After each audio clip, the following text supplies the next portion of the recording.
नवाब शाह से रिपोर्ट कर रहे मोहम्मद आजम भट्टी, फखर न्यूज़ की। मुल्क भर की तरह आज जिला शहीद बेनज़ीराबाद में यौम दिफा पाकिस्तान कौमी जज्बे के साथ मनाया गया।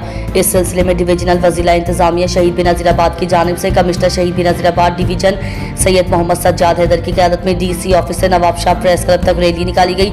रैली के इख्तिताम पर रैली के शुरका से खिताब और मीडिया के नुमाइंदों से बातचीत करते हुए कमिश्नर सैयद मोहम्मद सज्जाद हैदर ने कहा कि वतन के दिफा के लिए अपनी जानें कुर्बान करने वाले शहीदों को सलाम पेश करते हैं। वतन के बहादुर बेटों ने दुश्मनों के खिलाफ बेखौफ लड़ते हुए तारीख का रोशन बाब रकम किया है। उन्होंने मजीद कहा कि 6 सितंबर पर पाकिस्तानी फौज ने अजली दुश्मन हिंदुस्तान को इबरतनाक शिकस्त देकर शुजाअत और बहादुरी की नई तारीख रकम की। कमिश्नर ने मजीद कहा कि वतन अजीज के खातिर अपनी जानें कुर्बान करने वाले शहीदों और उनके खानदानों को खराज तहसीन पेश करते हैं।